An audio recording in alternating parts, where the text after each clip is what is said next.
Tariffs. We are going to bring back American manufacturing, which is bullshit. They haven't brought back any manufacturing whatsoever.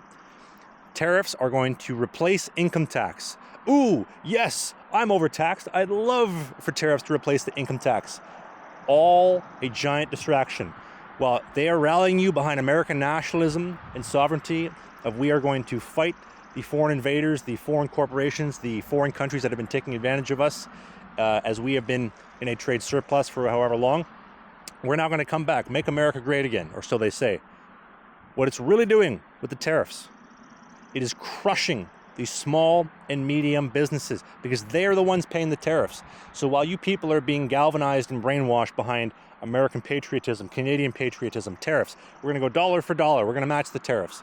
It is all a scheme between Mark Carney and the boys, Uncle Donnie, to crush small and medium businesses. The rulers of the world is transnational. The capital is everywhere. It's not just Canadian capital. It's not, well, there isn't really any Canadian capital to begin with outside of the banks, or American capital. It is transnational. It is a global agenda, which is why it seems like we've been trending towards a one world government where everybody's encroaching the same direction. Has anybody opened their eyes to ask, why has the United Kingdom, Australia, Germany, France, New Zealand, Canada, everybody has opened the doors, the border to the third world invaders? And you wonder why migrant crime is out of control. We are so pro-feminism and pro-women's rights in these countries that we will allow the foreign invaders and migrants who treat women literally worse than cattle to come in here and take advantage of them. Has anybody used their 3 collective brain cells to think about this? Does this make you mad? This should make you mad. Because there are women in my life that I care about that I don't want to be taken advantage of by these thugs. And you should too. If you are a red-blooded, even remotely high testosterone, red meat eating male, if you eat soy and the tofu, guess what? They're going to turn your kid trans. Guess what? It's going to happen, whether you like it or not. So to bring things back, okay? The elites have a plan. What specifically it is, I'm not quite sure. I'm just looking at what is happening and trying to connect some dots. For some reason, it seems the monetary system, the debt-based Ponzi, the fractional reserve banking, if you search up fractional reserve banking, Jekyll Island, 1913, you're going to get really pissed off. You should do that to at least understand. That system is starting to pretty much die. They're in the final stages of it. They have to find ways to kick the can down the road and transition fast to a new system, because otherwise you might escape and might do something about it.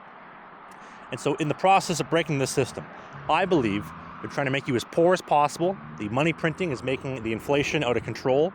The scamdemic with all the money coming into the system, this Iran war that all you magtards are all excited about because Uncle Donnie's going to stick it to the Middle East and show the world that we're the best, is just a giant money printing operation. They're going to print and print and print, and the money's going to go into the system, like during the scamdemic with the CERB or the surplus checks. It's going to flow to the people who will then redistribute through the system to the mega corporations. Somehow, some way, it will make it back to them and to the ruling class, which will improve the value of their assets. Their assets go up. Your purchasing power, your PP, your Pierre Polyev will go down. Hope you like that one. And then you will be crushed into working for the government and listening to the government, because you cannot fight the government if you need them to eat. Hence the trucker convoy. What was the first thing they did? By the way, those guys are the biggest Canadian heroes since World War II.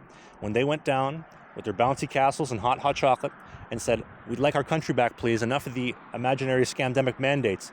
What did they do? They froze the bank accounts. They broke out the riot police, the horses. They broke out the smear campaigns. I think they planted dudes with Nazi flags in downtown Ottawa to try to represent the trucker convoy guys as the bad guy, the Germans in WW2. That's what they were trying to paint the illusion of. The first thing they do is make sure that you cannot eat. Literally, if you don't have money, you cannot eat. They were trying to cripple you that way. And as some people are waking up, if we import the third world to replace them and get them voting as soon as humanly possible, they will never vote against the politicians and the ruling class that brought them in.